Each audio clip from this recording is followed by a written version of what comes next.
Family ظاہر ہے پیچھے رکھی ہوتی ہے گاؤں میں، اور خود بھی وہاں پہ انہوں نے اپنا پورا کرنا ہوتا ہے، تو کیا وہ کرتے ہوں گے اور کیا کماتے اور کیا بچاتے ہوں گے؟ تو اس بنیاد پر پاکستان میں موجودہ غربت کی شرح 28.9%، جس کو میں نے 29% کہا، اور گزشتہ 7 سالوں میں یہ شرح 7% بڑھ گئی ہے۔ گزشتہ 7 سالوں میں دیہی علاقوں میں غربت سب سے زیادہ ہے، جو 36% سے کراس کر چکی ہے۔ شہری علاقوں میں یہ 17% سے زیادہ ہے۔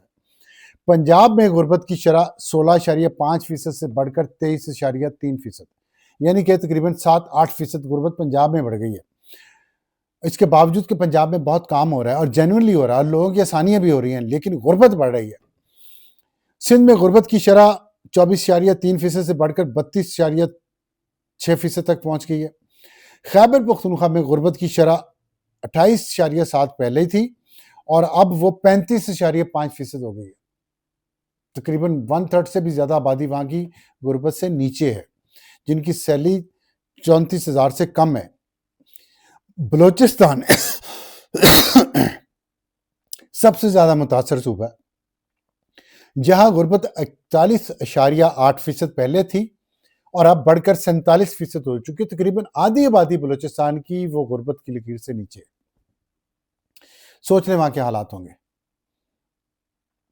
سروے کے مطابق، اور یہ ایک بڑی اہم اور خطرناک چیز ہے، سروے کے مطابق 2015-16 میں 35,000 روپے کمانے والے کی ریئل انکم 35,000 روپے ہی تھی۔ جب 35,000 آپ کماتے تھے تو اس کی ویلیو بھی 35,000 تھی، لیکن اس کے بعد سے جو روپے کی قدر میں قیمت میں کمی آئی ہے، جس طرح بجلی کے بل بے تحاشا بڑھے ہیں، پیٹرول کی قیمتیں بڑھی ہیں، گیس کی قیمتیں بڑھی ہیں، ٹرانسپورٹ کے کرائے بڑھ گئے ہیں، جو گھروں کے کرائے ہیں وہ بڑھ گئے ہیں، اس کے بعد آج اگر کوئی 82,000 روپیہ کماتا ہے، یہ سرکاری سروے کہہ رہا ہے، جس کی 82,000 روپے تنخواہ ہے، اس کی ریئل انکم 31,000 روپے ہے۔ اس میں ٹیکسز بھی ڈال لیں آپ، تو آج 82,000 کمانے والا سمجھتا ہے کتنے لوگوں کی تنخواہ 82,000 پاکستان میں، آپ خود سوچ لیں، اور اس کی ریئل انکم کتنی ہے؟ 31,000۔ میں اس پہ کیا میں بات کروں اور کیا بات نہ کروں؟ تو اس کے بعد وجوہات اس کی، انہوں نے کیا کہا، عوام کی قوت خرید اس حد تک کم ہو گئی ہے کہ ملکی آبادی کا تقریباً 1/3 غربت کی لکیر سے نیچے رہ رہا ہے۔ اور اس کے مطابق وجہ کیا ہے؟ وجوہات میں میکرو اکنامک اصلاحات کا پریشر، جو آئی ایم ایف کی سخت شرائط ہے۔ میکرو اکنامک اصلاحات کا مطلب ہے جو آئی ایم ایف کی سخت شرائط ہے، جس میں روپے کی قدر کم کی گئی ہے، جس میں بجلی کے قیمتوں میں اضافہ کیا گیا، پیٹرول کی قیمتوں میں اضافہ کیا گیا، پیٹرول پہ جو ٹیکسز لگے ہیں ان میں اضافہ ہے، بجلی کے بلوں میں جو ٹیکس لگتے ہیں ان میں اضافہ ہے، گیس کی قیمتوں میں اضافہ ہے، پھر ویسے جو ٹیکس لگا دیے ہیں تنخواہ دار طبقے پہ بڑھا دیے ہیں وہ الگ ہے۔ پھر اس کے علاوہ آپ جو بھی چیز خریدنے جاتے ہیں، جو بھی خریدتے ہیں، آپ ایک بھی چیز جو جا کے خریدتے ہیں اس پہ ٹیکس ہے، پراپرٹی پہ ٹیکس ہے، آپ کے جو کرایہ لیتے ہیں اس پہ ٹیکس ہے، موبائل فون کا آپ ٹاپ اپ کرواتے ہیں اس کا، یا آپ کا پوسٹ پیڈ ہے بل دیتے ہیں اس پہ ٹیکس ہے، کوئی چیز آپ کریں، کوئی فون خریدتے ہیں آپ، کوئی چیز بھی خریدتے ہیں آپ، اس پہ ٹیکس ہے۔ تو یہ پریشر ہے۔ اور کمزور جی ڈی پی گروتھ جتنی معیشت میں جتنی تیزی سے ترقی ہونی چاہیے تھی، جتنا کہتے ہیں کاروبار میں تیزی آئی ہے، گرمی آئی ہے، وہ نہیں ہے، اس میں کمی ہے، سلو ہے، ٹھنڈا ہے کاروبار، ایک وہ وجہ ہے۔ پھر جو ٹیکسز بڑھا دیے ہیں، بڑھتے ٹیکسز، مطلب یہ بھی ایک وجہ ہے کہ ٹیکس پچھلے سال کم تھا، پھر زیادہ کر دیا، پھر زیادہ کر دیا، جو چیز آپ خریدتے ہیں اس پہ ہر سال ٹیکس زیادہ ہو جاتا ہے، وہ وجہ ہے۔ اور بلند مہنگائی غربت میں اضافے کی وجہ، بنیادی بلند مہنگائی، جیسے میں نے آپ کو بتایا کہ کرائے بڑھ گئے ہیں، کھانے پینے کی چیزوں کے ریٹ بڑھ گئے، آٹے کی قیمت بڑھ گئی، سبزیوں کی قیمت بڑھ گئی، دالوں کی قیمت بڑھ گئی، تیل کی قیمت بڑھ گئی، چینی کی، پتی کی، تو جو بنیادی ضروریات کی چیزیں ان کی قیمتیں بڑھ گئی ہیں۔ تو یہ ہیں وہ بنیادی وجوہات۔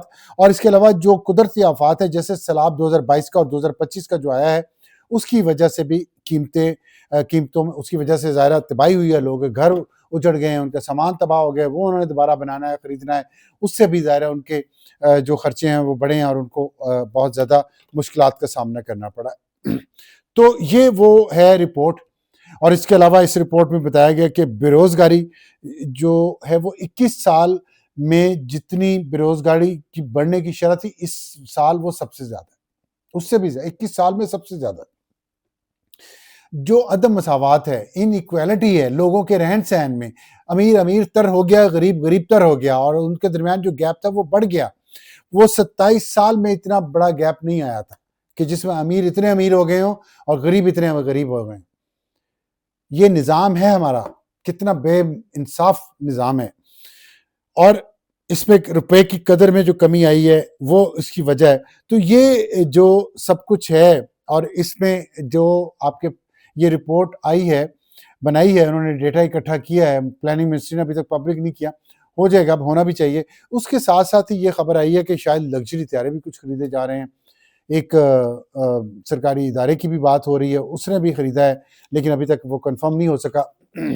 پنجاب حکومت نے ایک گلف سٹریم G500، اس ماڈل کا نام ہے G500، وہ خریدا ہے، لگژری طیارہ ہے، اور اس کی قیمت تقریباً 10 ارب روپے یا 11 ارب روپے کے برابر ہے.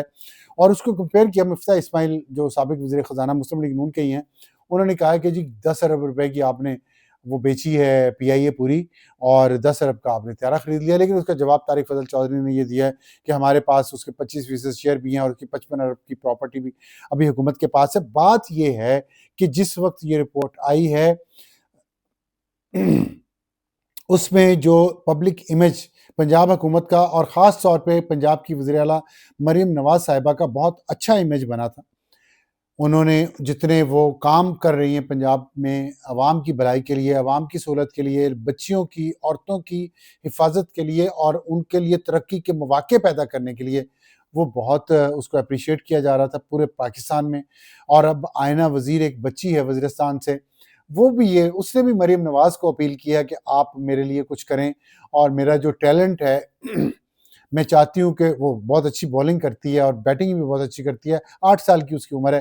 اس نے مریم نواز سے اپیل کی ہے. اس نے اپنے صوبے خیبر پختونخوا کے وزیر اعلیٰ سے نہیں کی، حکومت سے نہیں کی. اس نے وفاق کی حکومت یا وزیر اعظم شہباز شریف سے نہیں کی اپیل، اس نے وزیر اعلیٰ مریم نواز سے کی ہے. اسی طرح کراچی میں دیکھ لیں آپ، وہ لوگ جو آئے ہوئے تھے، سندھ پورے سے جو لوگ آئے ہوئے تھے بسنت منانے کے لیے لاہور، وہ سب کہہ رہے تھے کہ ہمارا کراچی بھی ایسا ہو جائے، ہمارا سندھ بھی ایسا ہو جائے جیسا پنجاب اور جیسا لاہور ہیں. وہ بھی وزیر اعلیٰ مریم نواز کی تعریفیں کر رہے تھے. خیبر پختونخوا سے لوگ آئے ہوئے تھے، بلوچستان سے لوگ آئے ہوئے تھے لاہور بسنت پہ، ان سب نے کہا کہ ہمارے وزیر اعلیٰ بھی مریم نواز جیسے ہوں. تو یہ بہت اچھی ان کی ایک good will as administrator, as chief executive Pakistan کے سب سے بڑے صوبے کی، نہ صرف پاکستان کا سب سے بڑا صوبہ بلکہ اگر اس کو ایک ملک کے طور پہ دیکھے تو دنیا میں یہ 9واں یا 10واں بڑا ملک بنتا ہے. پنجاب اتنا بڑا ہے، اور اس سب کا چیف ایگزیکٹو ہونا اور اتنے اچھے طریقے سے چلانا. پھر اس میں یہ کیا ہوا ہے کہ اتنا لگژری پلین خرید لیا، اور اس کی سپیڈ آپ دیکھیں تو وہ میرا خیال ہے کہ بہت ہی زیادہ اس کی سپیڈ ہے. کتنی ہے؟ 1142 کلومیٹر پر آور اس کی سپیڈ ہو سکتی ہے میکسیمم، اور اس کے 9816 کلومیٹر اس کی رینج ہے. بغیر لینڈ کیے ایک دفعہ یا ریفل کیے وہ 9100 کلومیٹر تک وہ سفر کر سکتا ہے، یعنی کہ یہاں سے امریکہ تک جا سکتا ہے بغیر رکے. اور میکسیمم سپیڈ ہو تو وہ اس کی رینج کم ہو جائے گی. اور پھر اس میں اس کا کیبن بہت اچھا ہے، یہ بزنس جیٹ اس کو کہا جاتا ہے، کمفرٹیبل بہت ہے، لگژری پلین ہے. لیکن اس کے بعد جب اس کی خبر آئی تو جیسے میں نے آپ کو بتایا کہ اس پہ گڈ ول بنی ہوئی تھی، کسی ایسے شخص نے مشورہ دیا ہے جو بہت زیادہ ہو سکتا ہے کہ خوش آمدی ہو اور بہت زیادہ بلے بلے کرنے والا ہو، لیکن اس ایک مشورے سے، اور میں جو بات کہنے لگا ہوں اس کا مسلم لیگ نون کو یا پنجاب حکومت کو شاید بہت اچھی نہ لگے، کیونکہ جو بھی اچھا مشورہ ان کو دیتا ہے اس کے مخالف یہ لوگ ضرور بات کرتے ہیں، چاہے وہ خلوص دل سے ہی مشورہ دے رہا ہو. تو اس پہ الزامات لگائیں گے مختلف قسم کے. وفاقی حکومت میں بھی یہی مسئلہ ہے، پنجاب میں بھی یہی مسئلہ ہے کہ پتہ نہیں کچھ چاہیے اس لیے تنقید کر رہا ہے، یا کچھ اور وجوہات ہیں. لیکن صرف لوگوں کے ساتھ دل دھڑکتا ہے. یہ حالات ہوں اگر بے روزگاری کے اور مہنگائی کے، اور اتنا لگژری پلین خرید لیا جائے ایک جمہوری حکومت اور جمہوری وزیر اعلیٰ کی طرف سے، تو ظاہر ہے لوگ تنقید تو کریں گے، سوالات تو اٹھائیں گے، اور سوالات بہت ہیں. خاص طور پہ وزیر اطلاعات عظمیٰ بخاری نے جو بیان دیا ہے اور کہا ہے کہ یہ ایک ایئر پنجاب ہم ایئر لائن پنجاب بنا رہا ہے، یہ اس کے لیے طیارہ خریدا گیا ہے۔ اب سوالات یہ اٹھ رہے ہیں کہ وہ کون سی ایئر لائن ہے، کہاں رجسٹرڈ ہوئی ہے، اس کا سی ای او کون ہے، اس کی کیا رجسٹریشن ہو چکی ہے ایس ای سی پی سے، کیا اس کا آفس بن چکا ہے، کیا اس کو ایویشن نے اجازت دے دی ہے ایئر لائن کو چھوڑنے کی، جہاز کتنے خریدے جا رہے ہیں، روٹ کیا ہوں گے، کیا اس کے لیے پائلٹس کی اسٹاف کی ہائرنگ ہو چکی ہے، اور اس کا یہ سی او کون ہے۔ یہ سارے سوالات اب آ رہے ہیں اور اس کا کوئی جواب نہیں ہے پنجاب حکومت کے خلاف اور وزیر اطلاعات اعظم بخاری کے پاس، جنہوں نے یہ کہہ دیا کہ یہ طیارہ جو ہے، یہ لگژری طیارہ بزنس جیٹ جو خریدا گیا ہے، یہ اس ایئر پنجاب کا حصہ ہے، اور اس کے علاوہ بھی مزید طیارے خریدے جائیں گے اور یہ ایئر پنجاب اس کو چلائے گی۔ تو اب وہ ایئر پنجاب کا طیارہ، اب اس پہ سوال یہ بھی ہو رہا ہے کہ اتنا لگژری طیارے سے کون سی ایئر لائن بنائی جاتی ہے پوری دنیا میں، خاص طور پہ سرکاری شعبے میں؟